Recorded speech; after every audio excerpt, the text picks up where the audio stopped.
একটি সুন্দর ছোট্ট মোটিভেশনাল স্টোরি। গল্পটি আপনার চিন্তাভাবনাকে ব্যাপকভাবে মোটিভেট করবে।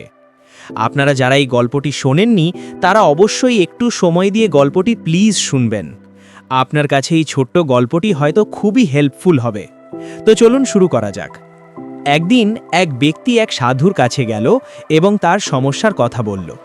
সে বলল, সাধু বাবা, আমি জীবনে কখনো খুশি হতে পারলাম না। ভেবেছিলাম যখন চাকরি পাবো তখন বাবাকে একটা গাড়ি গিফট দেব, কিন্তু সেটা হলো না, কারণ চাকরি পাওয়ার আগেই বাবা মারা গেলেন। ভেবেছিলাম যখন প্রমোশন পাবো তখন বাচ্চাদের ঘুরতে নিয়ে যাব, কিন্তু প্রমোশনই হলো না। এরকম কিছু কিছু খুশি আছে যেগুলোর জন্য আমি ওয়েট করি কিন্তু কখনো পাইনি। আমি ভেবেই পাচ্ছি না যে আমি কি জীবনে কখনো খুশি হতে পারবো। সাধু বাবা তখন সেই ব্যক্তিকে পাশের বাগানে নিয়ে গেল, যেখানে এক লাইনে অনেকগুলি গোলাপ গাছ লাগানো রয়েছে। সাধু বাবা তখন ওই ব্যক্তিকে বললেন, লাইন দিয়ে এই ফুল দেখতে দেখতে যাও এবং সবথেকে সুন্দর ফুলটি তুলে আমার কাছে নিয়ে এসো। কিন্তু হ্যাঁ, একটা কথা মনে রাখবে, একবার যেই ফুল দেখে এগিয়ে চলে যাবে সেখান থেকে আর পিছিয়ে আসা যাবে না, কিন্তু ফুল তোমাকে আনতেই হবে। তখন ওই ব্যক্তি চলা শুরু করলো। ব্যক্তি কিছু বড় ফুল দেখল, কিছু ছোট ফুল দেখল।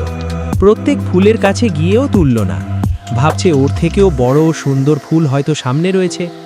এই ভাবতে ভাবতে একসময় সে একদম শেষ প্রান্তে পৌঁছে গেল এবং সে দেখল আর শুধুমাত্র কিছু শুকিয়ে যাওয়া ফুল রয়েছে। তো তার মধ্যে থেকেই যেটা একটু ভালো রয়েছে সেই ফুলটা তুলে সাধু বাবার কাছে নিয়ে গেল।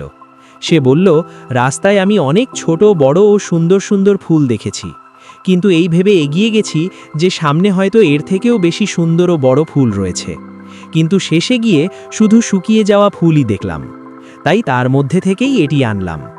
তখন সাধু বাবা হেসে বললেন, হে বোকা, তুমি সবথেকে সুন্দর ফুলের আশায় এগিয়ে গেলে, কত সুন্দর সুন্দর ফুলের মধ্যে থেকে এই শুকিয়ে যাওয়া ফুল নিয়ে এলে।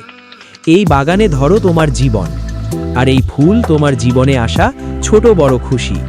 তুমি এই ভেবে চলতে থাকলে যে সামনে সবথেকে সুন্দর ফুল রয়েছে, তুমি সব ফুলের সৌন্দর্য খুঁজতে খুঁজতে শেষ পর্যন্ত গেলে।